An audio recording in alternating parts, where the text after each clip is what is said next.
জাপানি ভোরবেলায় চা পানির খোঁজ করতে বেরিয়ে পড়েছিলাম। ভোর হলো দৌড় খোলো বলে কোনো চায়ের দোকান না পেয়ে শেষমেশ সামান্য অ্যানিম্যাল নিউট্রিশন দিয়েই ব্রেকফাস্ট সেরে বেরিয়ে পড়লাম জাপানে আমাদের দ্বিতীয় দিনের গন্তব্য কিং কাকুজি মন্দিরের উদ্দেশ্যে। এখন তো সেই বয়স যখন ফার্স্ট ইয়ারের ছেলেরা আমাকে হামেশাই কাকু বলে ডেকে ফেলছে। বুকের বাঁদিকে চিনচিনে ব্যথা নিয়ে তাই হাজির হলাম কিং কাকুজি মন্দিরে। বয়স 29 পেরোলেই হাইওয়ে ধরে নেয়, আর তখনই বুঝতে পারা যায় সোনাই হলো আসল ইনভেস্টমেন্ট, বাবু সোনা নয়। তাই এই মন্দির যে গোল্ডেন হবে তা বলাই বাহুল্য।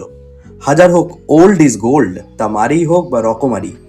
মন্দির প্রদক্ষিণ করেও ভগবানের দেখা না পেয়ে শেষমেশ এই তো জীবন কালিদা বলে মোক্ষ লাভের উদ্দেশ্যে আরও এগিয়ে চললাম। এমনকি সিঁড়ি বেয়ে উঠে মন্দিরের আনাচে কানাচে ভগবানকে খুঁজতে লাগলাম। কিন্তু শেষমেশ ভগবানের দেখা না পেয়ে সামনে তাকিয়ে দেখি সমস্ত গ্লোবাল কাকুরা ধূপ ধুনো দিয়ে ঘন্টা বাজিয়ে নিজেদের জীবনের সমস্ত ব্যথা উজাড় করে দিচ্ছে। আমিও ঘন্টা বাজিয়ে ধূপ ধুনো দিয়ে নিজের কাকু জীবনের শুরুয়াত করে ফেললাম।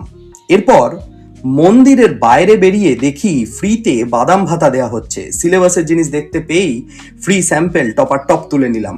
এরপর আমরা রওনা দিলাম ফিলোসফার্স পাথ নামক এক চেরি বাগানের উদ্দেশ্যে। সেখানে গিয়ে দেখি সুরুচি সঙ্গের মতো ভিড়। পথে হলো চেরি গানের শুটিং করব বলে বিভিন্ন লোকেশনে ট্রায়াল দিতে দিতে আবারও দেখতে পেয়ে গেলাম জাপানের সেই বিখ্যাত হাইড্রেনগুলোর একটা।